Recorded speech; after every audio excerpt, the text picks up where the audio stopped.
They say when the fog rolls in from the valley, it brings more than just a chill to the skin. It brings something else, something ancient, something that doesn't belong in our world anymore, if it ever did. In the forgotten hamlet of Dunsmire, nestled deep within the jagged arms of the Evermores, there's a tale old folks whisper after the candles have burned low. A tale of a shadow that walks when the fog grows thick. A tale of the figure in the fog. This isn't just another ghost story. This is about what comes for you when no one else can see you vanish. When the mist is so dense, even your own shadow flees. What if the figure you spot in the fog was never behind you but waiting ahead? Now I ask you this.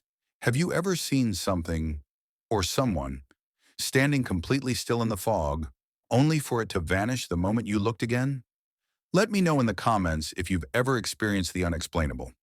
I want to hear your creepiest fog stories. And if you're brave enough to follow this tale to the end, don't forget to like, subscribe, and share, because you might not be the only one watching this video. Something else might be too. The lantern flickered wildly in the wind as Edric Thorne trudged up the cobbled path, boots heavy with marsh mud. The fog clung to him like old skin, thick and wet, creeping into his lungs with each breath. He hated this stretch of road. The locals called it Widdershank Lane, and nobody traveled it after dusk. But Edric was no local. He was a cartographer from Gurrick, sent to survey the forgotten roads of the Evermores. The village of Dunsmire was barely a mark on his map. It hadn't been updated in over 80 years. That was reason enough for him to brave the moors. But what he hadn't expected was how the fog never lifted, not even under the noonday sun, and how sound didn't behave the way it should. It bent, twisted, carried whispers from nowhere. He heard one now, a child's giggle, faint and brittle, like it had traveled 100 winters to reach him. Edric paused, holding the lantern higher. The flame spat and hissed, protesting. Beyond its glow, everything was white and shifting, like he was trapped inside a breath. The laughter came again, closer. "Hello?" he called, voice roughened from the cold. "Is someone out there?" No reply, just silence like the fog had swallowed the sound itself. He kept walking. An hour later, the outline of a weather-beaten sign emerged from the mist. Dunsmire, 1 mile. Beneath it, someone had scratched 3 deep grooves into the wood, as though from claws. Edric frowned. He reached out to touch the marks, but something about them made his fingers recoil. The fog grew thicker, if that was even possible. He could barely see his own feet. Then came the bells. Low, irregular chimes that seemed to drift with no source. He turned in circles, heart thudding, trying to pinpoint their origin. It sounded like they were coming from behind, then in front, then from within the fog itself. And then he saw it, a silhouette, still, not moving. It stood maybe 30 feet away, barely visible through the swirling gray, human in shape, but something about its posture was wrong. Too straight, too deliberate. "Hey," Edric shouted. "You there? Can you help me?" No response, not a twitch. He stepped forward cautiously, every instinct screaming. 10 feet, 5. The figure vanished. Not walked away, not ran, vanished. Just as he reached the spot, the fog parted slightly, revealing an old stone wall, crumbling, covered in lichen, and a rusted iron gate half hanging from its hinges. Beyond it, graves, dozens, some toppled, some open. He hadn't realized Dunsmire had a graveyard this large. He pushed the gate. It screamed as it opened, protesting decades of stillness. The moment he stepped through, a sharp cold pierced his spine, like something walked through him. Edric blinked, rubbing his eyes. A boy stood on one of the headstones, pale, barefoot, no more than 7 years old. His mouth moved, but there was no sound. Just that damn fog and the smell of rot. Then the boy raised his hand and pointed behind Edric. He spun. The figure, back again, closer this time. He couldn't see its face. It had no defining features, just blackness where its skin should be, like the fog had wrapped around something hollow. And it was moving now, slowly, too slowly. Edric bolted. Branches slapped him as he broke through the overgrown path behind the cemetery. Thorns tore at his coat. He didn't care. Something was behind him. He felt it, like an animal does. His lungs burned. The lantern had gone out, lost somewhere along the way. He stumbled onto a clearing. Finally, a crooked timbered house loomed ahead. 2 stories, shutters half hanging, roof slanted like a drunkard's cap. He didn't hesitate. He charged inside. The door creaked shut behind him with a thunderous click. He stood in the entryway, chest heaving. Dust coated every surface. Cobwebs swayed in unseen currents. The furniture looked untouched for centuries. Chairs with floral carvings, a piano with yellowed keys, an armoire sealed shut with a black ribbon. Then the piano played a single note. He jumped back. The room remained empty. Another note, and another. Then a full, jarring melody, chaotic and broken. Edric backed into the hallway, eyes wide, heart pounding. The wallpaper here was peeling, stained with handprints, small handprints, childlike. But there were too many. They covered the walls like ivy. He tried the back door, locked. Footsteps echoed above him. Creak, creak, creak. Someone or something was descending the stairs, slowly, methodically. The sound of each step groaned through the silence. Edric grabbed a rusted poker from the fireplace and turned, raising it like a weapon. The stairs ended in darkness. The footsteps stopped. And then, nothing. No movement, no sound. Just the oppressive silence pressing in again. Until a voice whispered, directly in his ear, "You're not supposed to be here." He screamed and swung the poker blindly. Dust exploded from the air, but nothing was there. Just empty space. Or so he thought, until he turned back toward the door and saw the figure, inside, still not moving, closer than ever, arms at its side, no face, no features, just watching. A sound grew in Edric's ears, like whispering, but layered. Hundreds of voices overlapping, murmuring things he couldn't understand. They built, louder and louder, until he thought his skull would crack from the pressure. Then, the figure took a step, just one, and the whispering stopped. The figure's foot settled soundlessly against the rotting floorboards. Though the room groaned beneath Edric's own steps, this thing made no noise, no breath, no weight. And still it moved with unmistakable intent. Toward him. Instinct screamed. Edric bolted toward the staircase, stumbling as his boot caught on a warped board. He scraped his palm on the edge of a cabinet, but didn't stop. Pain was better than death, or whatever this thing promised. The poker still clutched in his hand quivered as he spun around at the top of the stairs. The figure stood at the base, no longer in the same place. It had jumped the distance somehow, but it didn't run. It just stood, waiting. "No!" Edric gasped, shaking his head, backing down the hall. "You're not real. You're not—" The hallway behind him changed. It elongated. What had been 5 doors down the corridor now looked like 15. The ceiling stretched, beams cracking and dripping some dark, molasses-thick fluid. The paintings on the wall twisted, once proper portraits now bearing eyeless faces with screaming mouths stitched shut.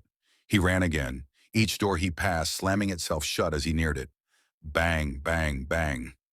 He reached the last door just before it closed and yanked it open, stumbling into what looked like an old nursery. Pale moonlight cut through a cracked window, illuminating a cradle in the center of the room. It rocked gently, no wind, no touch, just the cradle, swaying with soft, wet creaks. Edric's breath came in short, hot bursts. He didn't want to look, but something in him needed to know. Slowly, with shaking hands, he stepped toward the cradle and peeked inside. Empty, but soaked in blood. A lullaby started playing from an old music box on the shelf beside him. The tune was warped, slowed down, like a record played backward. He turned, ready to leave, but the door behind him was gone. No frame, no handle, just peeling wallpaper. The cradle abruptly stopped moving. Then the whispering began again, faint and high-pitched, like children trying to keep a secret. "He sees you. You let him in. Now he won't leave." Edric backed away, every hair on his body standing. The window, it was his only hope. He charged it, throwing his weight against the pane. It shattered, but there was no outside, no ground, just more fog, thick, endless.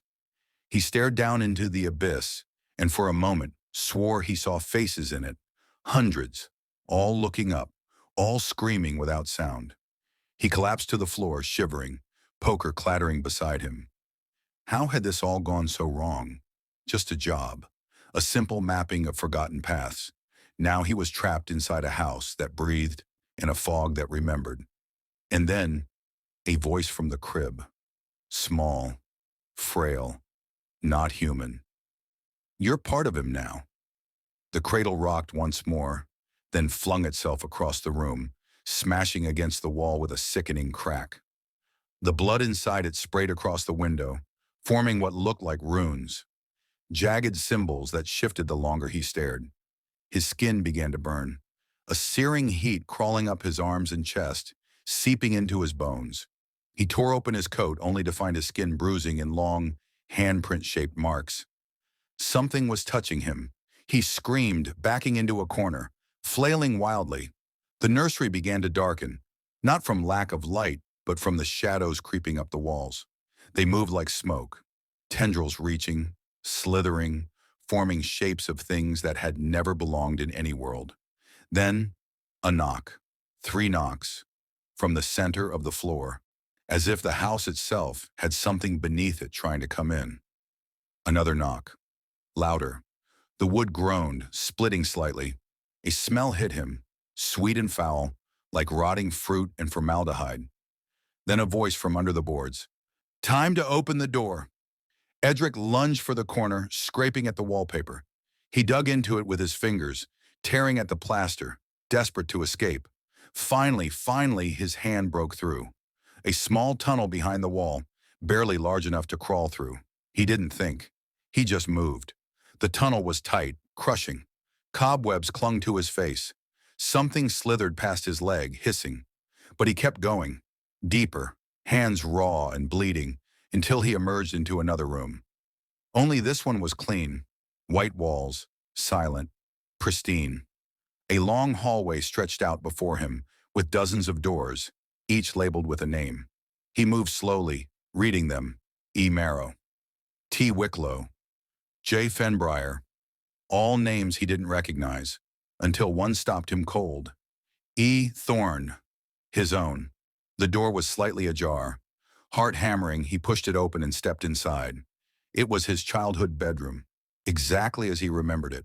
The faded poster of the Withermore Rangers above the bed, the candle-shaped nightlight flickering in the corner. Even the wooden toy soldier with one leg broken lay on the shelf. But this wasn't possible. His home had burned down when he was 11. Nothing had survived, not even the foundations. He approached the window.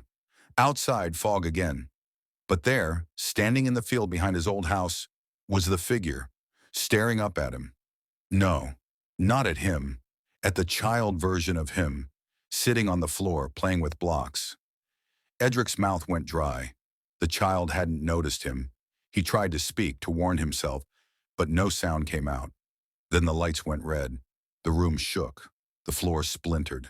The child vanished, and the figure was inside the room again. Only now, it moved, fast, straight toward him. Edric spun, dove back out into the hallway, slamming the door behind him. He sprinted down the corridor, past name after name, as the lights exploded above him, one by one. He reached the end, a spiral staircase leading downward into black. No choice. He descended.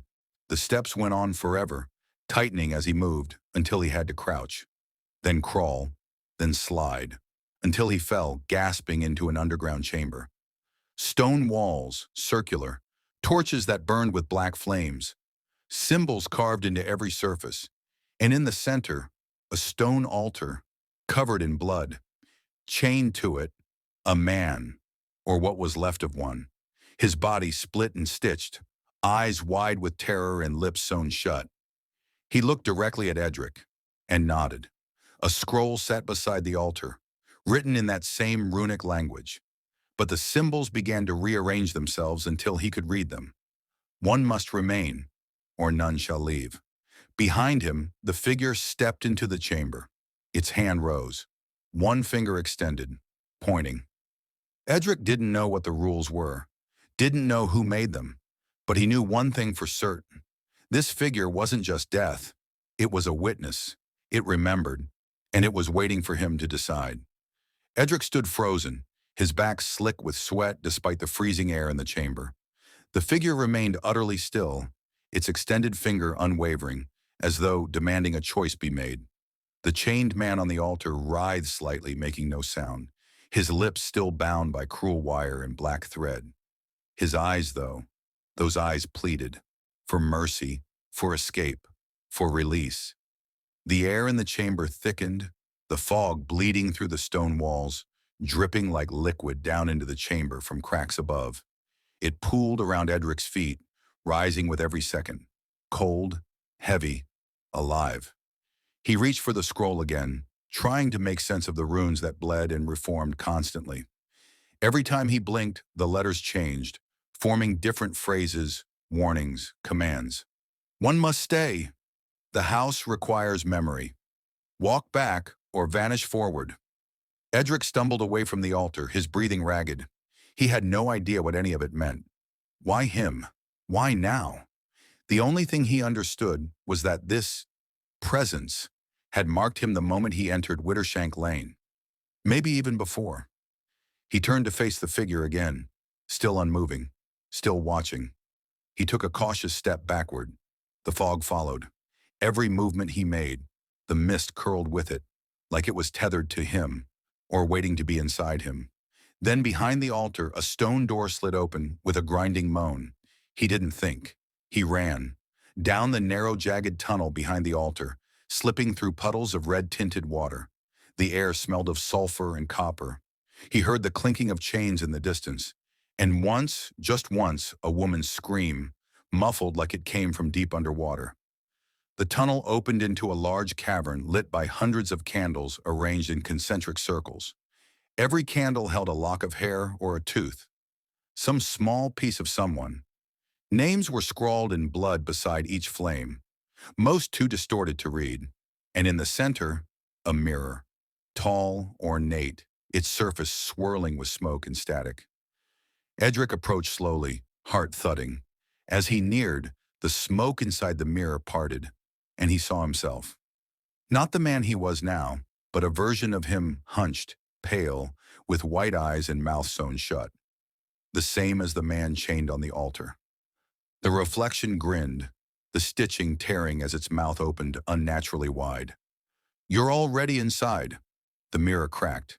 The cavern trembled. Candles extinguished one by one, plunging the room into darkness. Something ran past him, fast, brushing against his shoulder.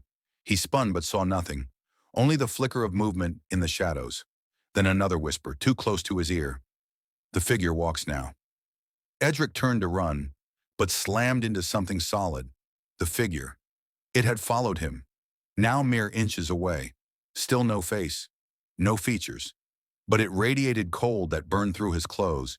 It raised its hand slowly and pressed it against his chest. His vision exploded in white. Flash. He stood in a field.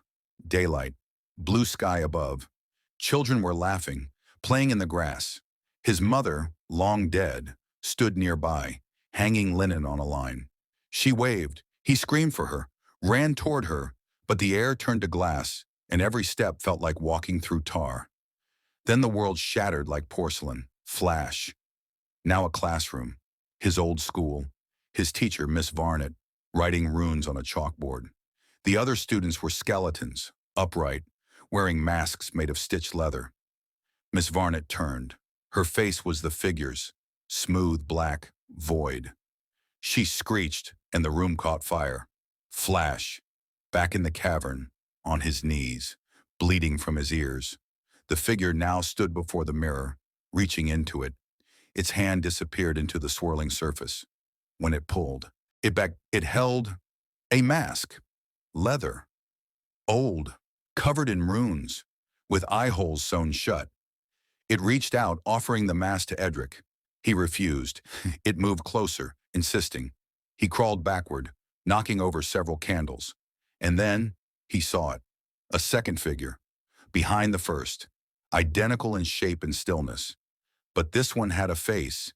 his face, staring at him with eyes hollowed by terror. And it was him, or a version of him, covered in dirt, clothes ripped, mouth moving soundlessly. It raised its hand, pointed at the first figure.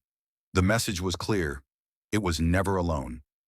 Edric sprang to his feet and ran, ignoring the screams that now echoed through the walls of the cave. Hundreds of them, all ages, all languages, like souls clawing against stone. He found a narrow gap behind a curtain of chains and squeezed through. The path behind the wall opened into a new corridor, one lined with doors. So many doors. Each door bore a name, again, and a date. His date of birth was carved above one of them. The doorknob pulsed like it had a heartbeat. Before he could react, it opened on its own. He was sucked inside. Darkness. Then, cold tile, fluorescent lights, a hospital hallway, empty, clean. His mother's voice echoed from one of the rooms ahead. "No, the baby won't stop crying, even when there's no one in the room." Edric staggered toward the sound, heart in his throat. He reached the room, peered inside. There, his infant self, alone in a crib, crying, wailing. The shadow of the figure stood beside the crib. Watching, the baby stopped crying, then laughed, giggled. Edric backed away in horror. The figure turned slowly toward him. But now, it had his face. Its mouth stretched wide and whispered, "You've always been with me." Suddenly, he was yanked backward by invisible hands, dragged screaming down the hallway. The doors around him slammed open and shut as he passed. Each one showed him something worse. Bodies stacked in forgotten pits, a child gnawing on its mother's fingers, a church congregation with no eyes all chanting, "Walk through fog. Come to us. Walk through fog. Come to us." He hit the ground hard and looked up. Back in Dunsmire. Midnight. Fog wrapped around everything like a living shroud. The village was twisted now, buildings distorted, leaning at impossible angles. The air pulsed with the sound of chimes and wet sobbing. And they were there. Figures, dozens, standing perfectly still in the streets, on roofs, in windows. Some tall, some small, all wrong, all watching. Edric turned and ran into the church at the village center, the only building untouched by rot. Inside it smelled of wax and death. Candles lined the pews, each one burning with a strange blue flame. The altar was missing. In its place stood a large wooden door. Just a door, with no walls around it, and behind it, fog. Of course.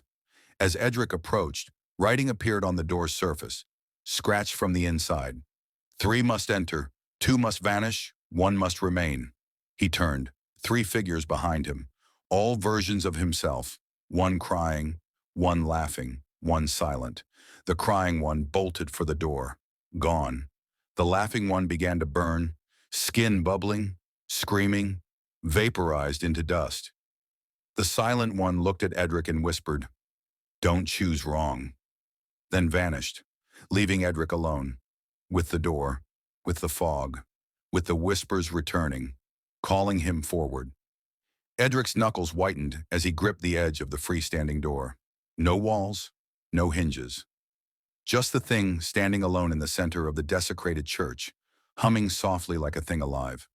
The wood beneath his fingers was warm, wet almost, and pulsed gently, like a heartbeat beneath bark. Behind him, silence had fallen over Dunsmire, but he didn't believe it for a moment. The moment he stepped back, the village would twist again. The figures would follow. He'd seen too many versions of himself die, disappear, or scream into oblivion. This door might be the only way forward, or the end of the road entirely. He stepped through. The moment he passed the threshold, gravity shifted. It wasn't like falling. It was like being peeled. Layers of skin, soul, and sanity stripped away one by one until he landed, softly on dirt. Fog choked the air, but this fog wasn't white or gray. It was black, thick, tar-like. Each breath came with the taste of rust and burned flesh. He stood slowly, finding himself in what looked like a vast forest. The trees were wrong, too tall, their trunks curved like spines, Bark shaped like faces stretched in mid-scream. The moon above him bled across the sky, pulsing in rhythm with the ground beneath his feet. He walked. He had no direction, only instinct. The poker was gone, his satchel too. All he had now was a strip of cloth tied around his hand, one he didn't remember putting there.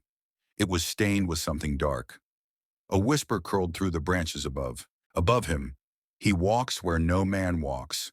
Memory is the toll. Then voices, multiple, chanting, low and gravelly. He moved toward them. Through a thick curtain of fog, he came upon a clearing and saw them. A circle of hooded figures stood around a pit. They wore robes stitched from skin, human skin, patchwork and twitching, as if still alive. Each held a severed hand in place of a torch, flames erupting from the fingertips. The pit pulsed like a throat, inhaling fog, exhaling screams. Edric crouched low behind a twisted tree and watched. One of the robed figures stepped forward and held up a mask, smooth, wooden, hollow-eyed. He placed it on his face. Immediately, he dropped to the ground, writhing. His skin bubbled, bones cracked, and when he stood again, he was no longer a man. He was a figure, like the one Edric had seen in Dunsmire, the one that had followed him. He understood now. This is how they are made. Figures were not born. They were forged, created, fed to something older than time. The robed ones chanted louder now, and the pit shivered. A shape crawled up from it, tall, lanky, wrapped in robes made of shadows. Its face was a black void. Its voice was not a sound, but a pressure inside Edric's head. "Another comes!" The chanting stopped. Every hooded head turned toward him. He stood and ran. Through the woods, ducking under skeletal branches that reached for him. The trees moaned as he passed, and the fog thickened like glue. Behind him the sound of pursuit, wet footsteps, laughing mouths, chained wrists dragging along stone. He crashed through brush and roots until he found an old path. A road paved with gravestones, names etched in languages lost to time. The road led to a shack, one single shack. He burst inside and slammed the door shut behind him. Darkness. He lit a candle from the table, miraculously still whole. The shack was full of mirrors, dozens of them, each cracked, each showing something slightly off. In one, his reflection moved a second slower than him. In another, his mouth whispered things without sound. One showed him faceless, but the largest, hung above the fireplace, reflected not him, but her. A woman, eyes stitched, lips sealed, hair long and soaked. She stood motionless. Then in the reflection, she turned toward him. Not in real life, only in the mirror. Her stitched mouth opened, threads snapping one by one. Blood spilled from the gaps, and she screamed. The sound shattered every mirror in the room, except hers. Edric hit the floor, ears bleeding. The mirror with the woman shimmered, and she stepped through. Physically, out of the mirror, into the shack. She hovered inches off the ground, skin pale and veined with black. He crawled backward, but the room stretched. No matter how far he moved, she remained the same distance away. Then she spoke, not with her mouth, but in his mind. "I was the first, the one who refused." She raised her hand, showed him the scars across her palm. "He marks us when we say no." Edric looked at his own bandaged hand, unwrapped it. The same scar. He had been marked long ago. "What is he?" Edric rasped, her eyes filled with black. Not a he, not a god, not a ghost. A memory, one born of forgetting. And now, he's almost whole. The walls of the shack began to burn. Flames crept in slow blue tongues. She grabbed his face, cold, hard fingers, and whispered, "There's still a way out, but you must go back." "Back where?" "Before." The floor dropped beneath them both. He fell. Darkness again. Then, he opened his eyes. Back in Widdershank Lane. Before the fog. Before the village. Before the whisper. Only now, it was quiet. No wind. No trees rustling. Just absolute stillness. Edric looked around trying to get his bearings. And then he saw it. The same wagon. The same path. Only now he stood behind himself. Watching, his past self walked forward, unaware, and standing just a few paces ahead of that version was the figure, waiting. Edric called out. No sound left his lips. He tried to grab himself. His hand passed through. The moment repeated again and again.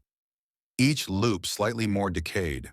In one version, his past self had no face. In another, he was already a figure. In another, the sky rained blood. He was caught in a loop, a memory replaying. Each time the figure came closer, stronger. Edric screamed until his throat tore, but no one could hear. And then, a new path opened, one he hadn't seen before, lined with lanterns made from bones, a sign overhead carved in ancient runes that rearranged themselves. The house of the final memory. He walked toward it, each step heavier than the last, each breath harder. The lanterns whispered, not warnings this time, but names, his name, over and over. Edric, Edric, Edric Thorne. When he reached the house, he saw that it wasn't a house at all. It was a face, colossal, carved into a cliffside, mouth agape, waiting to be entered, a tunnel into its throat. From the shadows, the stitched woman's voice returned, fainter now. Only one more layer left.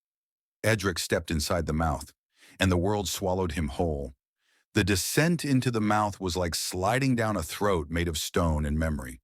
The walls pulsed around Edric, breathing, twitching with veins that glowed faintly red beneath their blackened surface. He couldn't tell if he was walking or falling. Time folded in on itself. Hours felt like seconds, and seconds stretched into eternities. The deeper he went, the more himself he seemed to leave behind. His name echoed less in his mind. His thoughts scattered like loose leaves. And then, silence. Total obliterating silence. He emerged into a chamber that didn't feel like part of any physical world. It was enormous, ceiling lost in darkness, the floor made of shattered glass and bone. The air was warm, too warm, like a breath waiting to be exhaled. Above him floated a structure. It resembled a cathedral, but upside down. Its spires pointed downward, dangling like claws from the black void above. Thick chains held it in place, stretching into the darkness, groaning under weight that seemed impossible. And from within that suspended place, music played. A single violin, mournful and slow, the melody looping in uneven intervals. It felt familiar, too familiar. He stepped forward. A whisper greeted him, curling around his ears like smoke. Edric Thorne, we've been expecting you. He turned. A child stood behind him. A girl, no more than 7, skin pale blue, eyes milky and unfocused. Her mouth was sewn shut, but he could still hear her voice in his skull. Do you remember your first memory? He stared at her, heart racing. She took his hand. Her skin was ice. Come, he'll see you now. She led him across the chamber toward a stairwell that spiraled upward into the air, ascending toward the inverted cathedral. Each step buzzed beneath his feet like static. The violin grew louder. As they climbed, the girl began to hum, and behind them, distant and low, another voice followed, a growl, something large, gaining. The stairwell ended at a door suspended in air. The girl let go of his hand and dissolved into mist. He turned the handle. The door opened into his old home, his childhood house. The same sagging wooden floors, the dusty fireplace, the cracked windows that never quite shut. Everything exactly as he remembered, except every frame on the wall held pictures of the figure. In each one, it stood closer, closer, until the last photo showed it standing in the hallway behind where he stood now. He spun, nothing there, but the air had changed, denser, sharper. The living room light flickered. Shadows danced across the walls. He walked slowly down the hall, past doors that whispered when he passed. One voice, faint, called, "Don't forget the bed." He opened the last door on the left, his childhood bedroom. Except the bed was upside down on the ceiling. Blood dripped upward from it, and beneath it, on the floor, sat his father. Or what remained of him, half-faced, eyes like burnt marbles, lips twitching. He didn't look up. He simply said, "He's always been with us, boy, since before you were born, since I looked into the fog."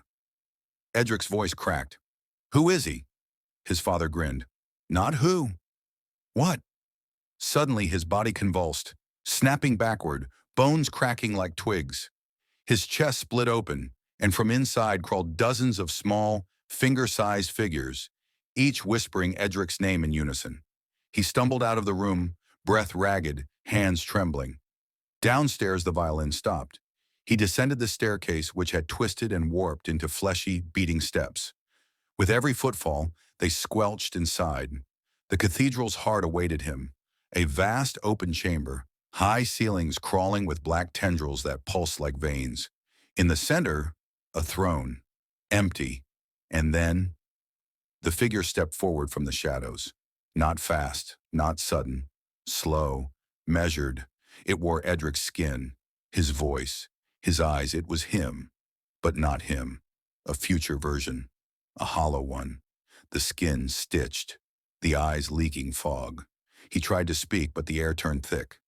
Then the figure raised a hand, and the violin began to play again, without a player. "Do you understand now?" the figure said in Edric's voice. "You were never meant to escape, only to remember, only to bring it forward." Images flashed around them, visions, his mother screaming into nothingness. The village of Dunsmire flooded with fog, every soul turned to stone. The stitched woman, now bound to a tree, her body twisted like roots. "You are the doorway, Edric." The throne shifted, turning into a mirror, and in it he saw himself sitting upon it, wearing the mask, watching others, welcoming them. As he turned from the mirror, he noticed them lining the room now. Figures, dozens, each one wearing his face, slightly different, some with missing jaws, others eyeless. One wore a crown of thorns. They stood in a perfect circle, silently staring. The real figure extended a hand toward him. "Come back into the fog. Take your place." Edric shook his head. "No." The mirror behind the throne cracked. A voice, deep, ancient, not human, rumbled through the cathedral. "He resists. He remembers too much." Suddenly the walls trembled. Chains snapped above. The cathedral began to collapse. The figures screamed, not from fear, but in anger. Edric turned and ran again, through the shattering chamber, the walls crumbling into dust and ash. Fog flooded in through the broken spires above. He leapt through the mirror just as it shattered fully. Everything went white. When he woke, he was lying in snow. Real snow. Cold. Sharp. White. The world was quiet. A forest surrounded him. Normal trees. Real trees. Birdsong in the air. His hand still bore the scar, but his clothes were different, modern. And nearby, a road. A paved road. In the distance, a highway sign. Wittershank. 3 miles. He stood slowly, and from the woods behind him, a whisper. "He brings the fog." Edric turned and saw it. A ripple of mist, moving unnaturally, rolling between trees, coming for him, faster. He ran toward the road. Tires screeched. A car braked hard and stopped inches from him. A woman inside screamed, throwing open the passenger door. "What the hell are you doing in the middle of nowhere? Get in!" He climbed in without thinking. As they drove, she kept glancing at him. "You okay, man? You look like you've seen a ghost." He didn't answer. He couldn't, because in the rearview mirror, the fog was following, and sitting in the back seat was another him, grinning. Edric stared into the rearview mirror, unblinking, the breath frozen in his throat. The reflection didn't flinch, didn't blink, didn't mimic him. It simply grinned, teeth far too many, eyes hollow and dripping something black. The woman beside him glanced between the road and his pale face. "You seriously okay? You're—" "Stop the car," Edric whispered. "What?" "Stop the damn car!" The tires screeched as she veered off the road and skidded to a halt beside an overgrown ditch. Edric fumbled with the handle, threw the door open, and staggered out onto the snow-caked ground. He gasped, cold air biting his lungs. The back seat was empty. The reflection was gone. The woman got out after him, shaking with confusion and alarm. "You high? You just jumped out like a crazy person." He turned to her, eyes wide. "Did you see him?" "Who?" "In the back seat. He was me. He looked like me." She took a step back. Edric could feel it. The shift. That creeping feeling of the world subtly bending, warping beneath the surface. He looked down the road. The fog. It hadn't stopped. It wasn't trailing him. It was following her now, too. He ran back toward the car. "We have to leave. Now you don't understand. We're not safe." "You're not safe," she snapped, arms crossed. "I should have kept driving. I'm begging you." His voice cracked. "This place, it's wrong. It changes you. You won't remember things right. Faces won't stay still. And the fog, it isn't weather, it's alive." She hesitated. Then something caught her eye. She turned, saw it too. The fog rolling through the trees. Low, wide, thick. Inside it, shapes. Moving. Wrong. She didn't argue after that. They got back in the car and drove. Fast. But the fog was faster. It didn't roll. It crawled. Like a thing hunting. Its fingers stretched for the taillights, grasping, reaching. The road twisted in unnatural ways, curving when it shouldn't, stretching longer than it was. As they passed a rusted sign for "Welcome to Dunsmire," Edric felt the old gravity return, the weight pressing into his chest. "We're going in circles," he muttered. The woman, her name was Norah, he'd finally gotten out of her, gritted her teeth. "The GPS says keep straight. I'm keeping straight." "There is no straight. The roads don't obey anymore. We're inside now, it's feeding." He looked outside and felt nausea rise. The trees were watching them. Their trunks had eyes, mouths, whispering mouths with dry, cracking lips. Norah slammed the brakes again as a figure stepped into the road. A man, or at least it used to be. Naked, skin carved with ancient runes, his mouth sewn, but the eyes alive with fire. He raised a hand and pointed directly at Edric, then collapsed into ash. The car wouldn't start again. Norah pounded the steering wheel. "No, no, no, no!" "Get out," Edric said. "We have to move on foot." "Move where?" He pointed toward a path the fog hadn't reached yet, narrow, overgrown. The moment they stepped off the road, the wind returned. But it wasn't wind. It was breathing. From the trees, from the sky, from beneath their feet. The path led them to an abandoned schoolhouse, the kind built in the 1800s. Stone foundation, rotted wood, a rusted bell still hanging from the spire. Inside, desks were overturned, chalkboards shattered. But the walls were lined with children's drawings, all of them the same. A black figure standing in a field of fog. One detail changed from drawing to drawing, the number of faces it wore. Some had 2, some had hundreds, some had Edric's.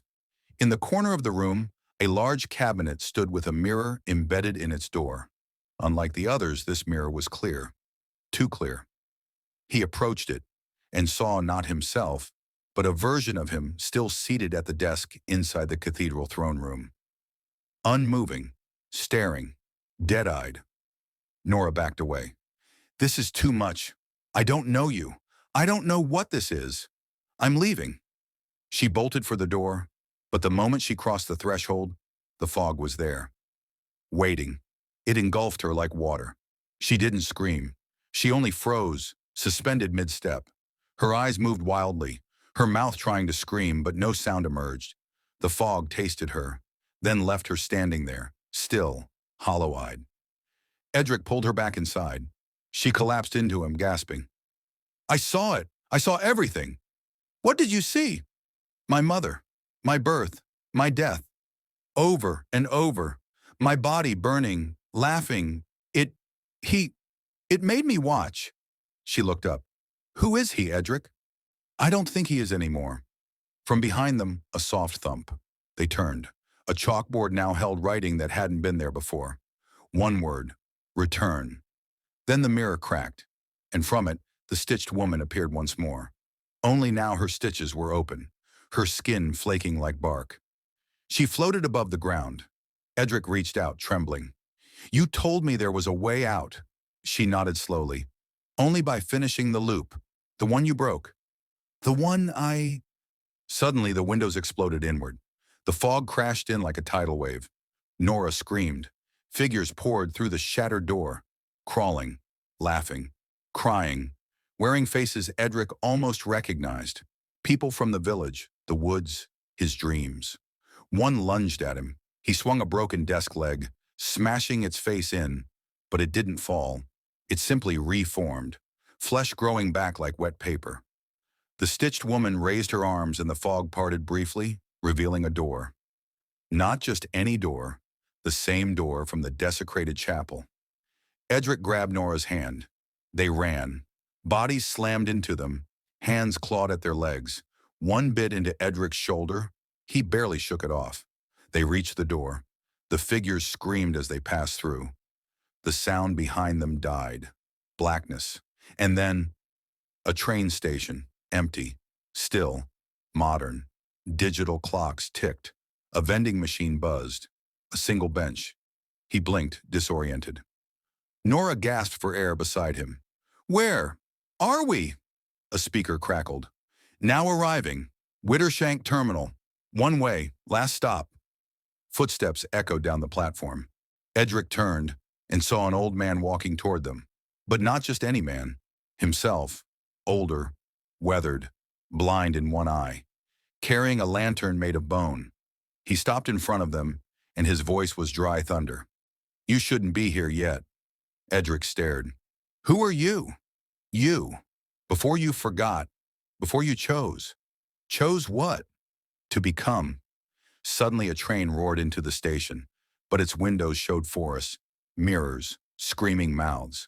The older Edric stepped aside. "Board or don't. The fog's coming either way." The doors opened. Norah looked at Edric. "What do we do?" He stepped closer to the train and paused. Inside, seated in every row, were versions of him, all of them, silent, waiting. And at the far end of the train, a tall figure, shrouded, wearing no face, just anticipation. The train pulsed with a heartbeat of its own. Dim lights flickered in rhythmic patterns, mimicking the sound of breath, or maybe warning. The door slid open with a hiss of steam, revealing rows upon rows of velvet seats, each one occupied by a different Edric. Some were mutilated, others wept silently. One had no eyes, another was entirely stitched at the mouth, much like the woman from the woods. But all of them turned their heads in perfect unison when the real Edric stepped in. The air grew denser. Norah hesitated behind him. "We can't be here.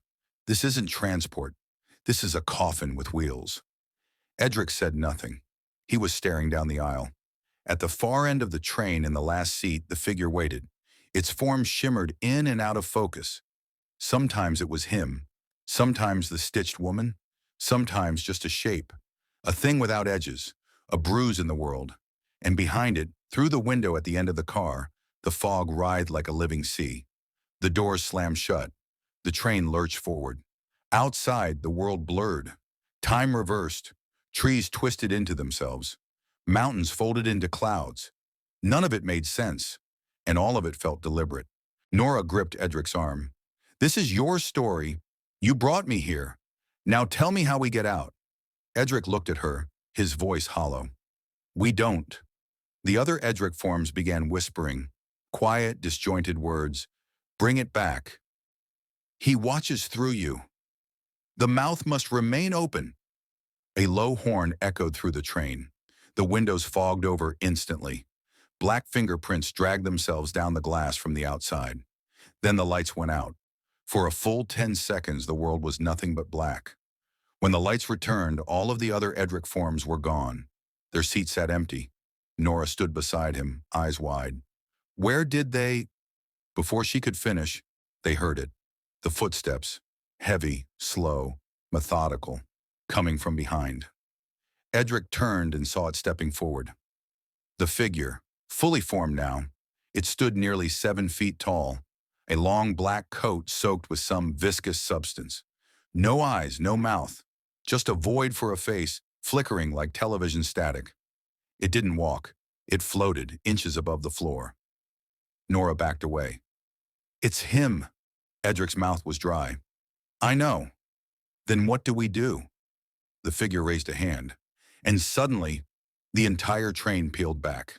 Metal screamed, seats shattered, walls twisted open like flower petals blooming in reverse. The train was no longer traveling on tracks. It was gliding above a bottomless chasm. Below, a massive landscape of twisting bodies all writhing in eternal agony. Some missing limbs.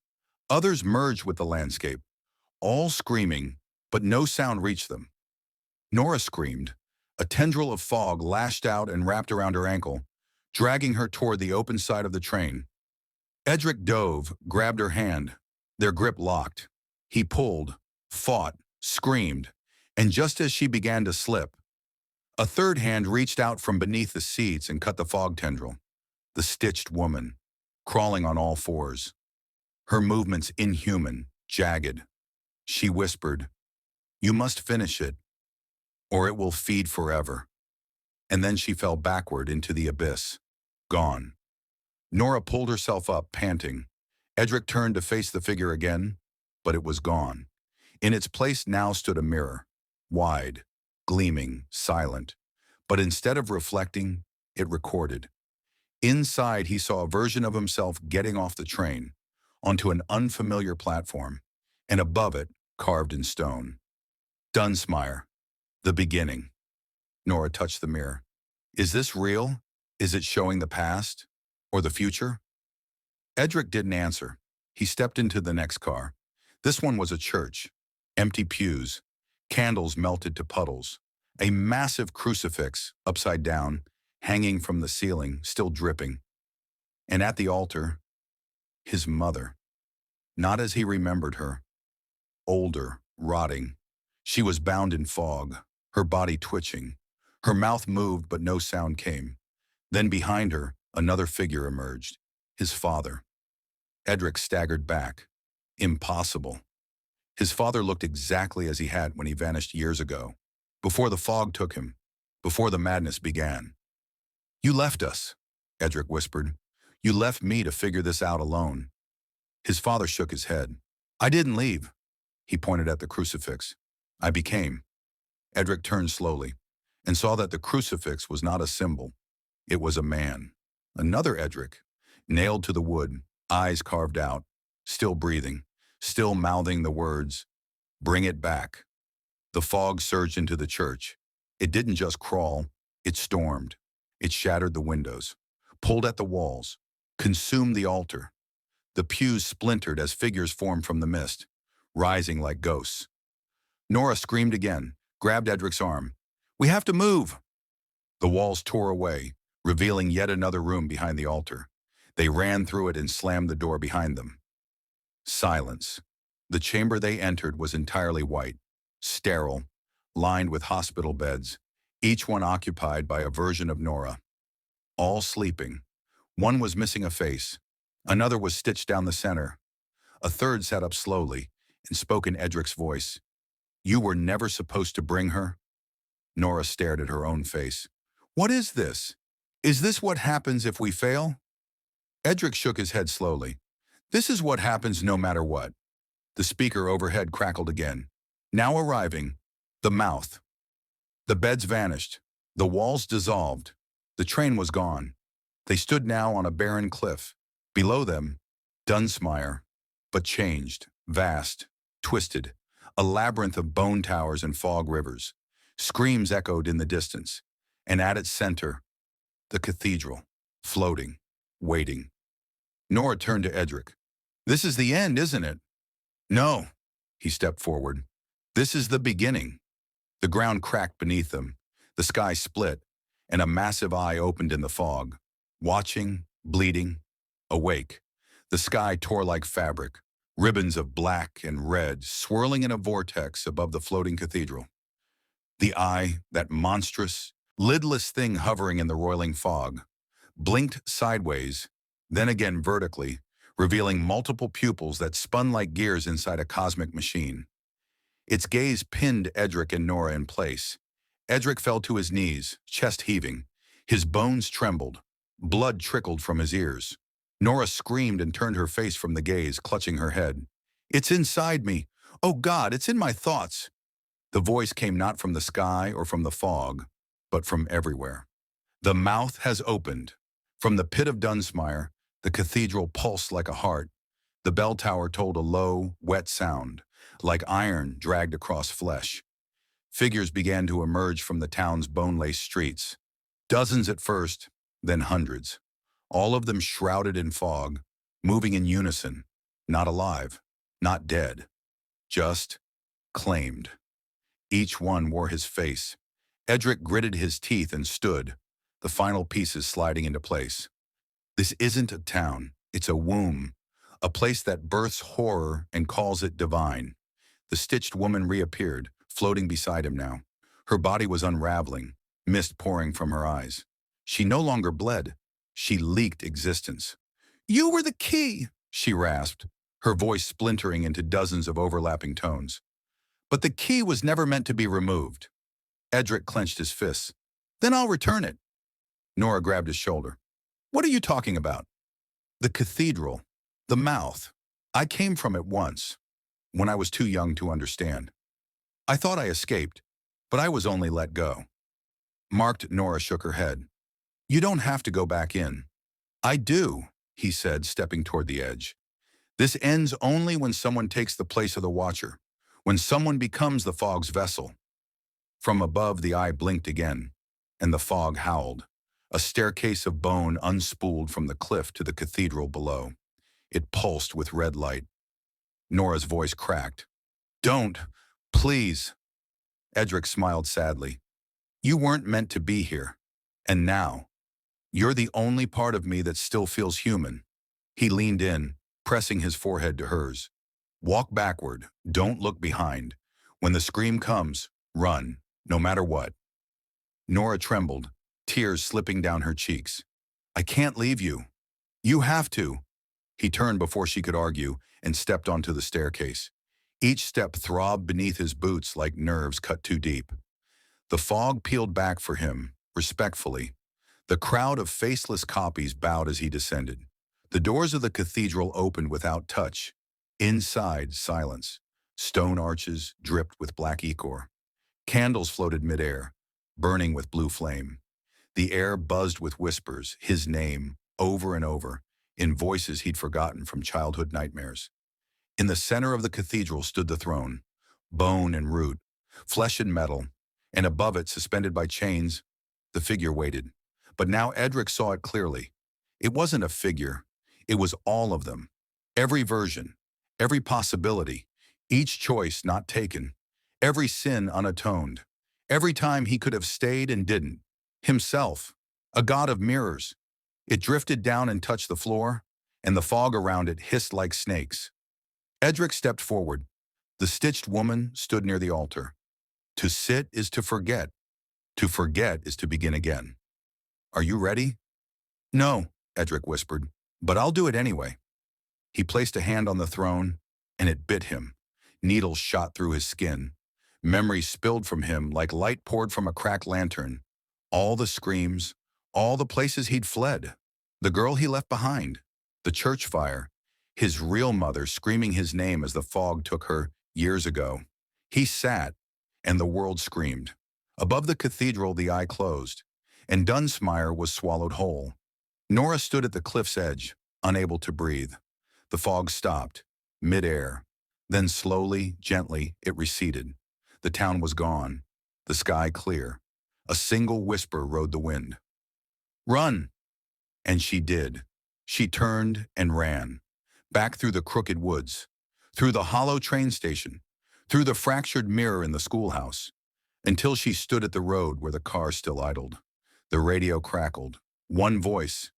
"Thank you for visiting Dunsmire. Come again. Or don't." She got in the car, drove, and never looked back. 3 years later. Norah sat in a hospital waiting room, hands trembling, watching a muted television above her. A news anchor discussed strange disappearances across the old backroads of Maine. She looked down at her stomach. The baby kicked. The same fog she once escaped swirled just outside the window. And in the reflection, Edric smiled. The end. If you enjoyed A Figure in the Fog, make sure to like, subscribe, and share this chilling tale with your fellow horror lovers. Was Edric ever truly human, or just another mask of the fog? And what do you think lies in Norah's future? Comment your theories below, and turn on notifications so you don't miss the next terrifying story that will keep you up at night.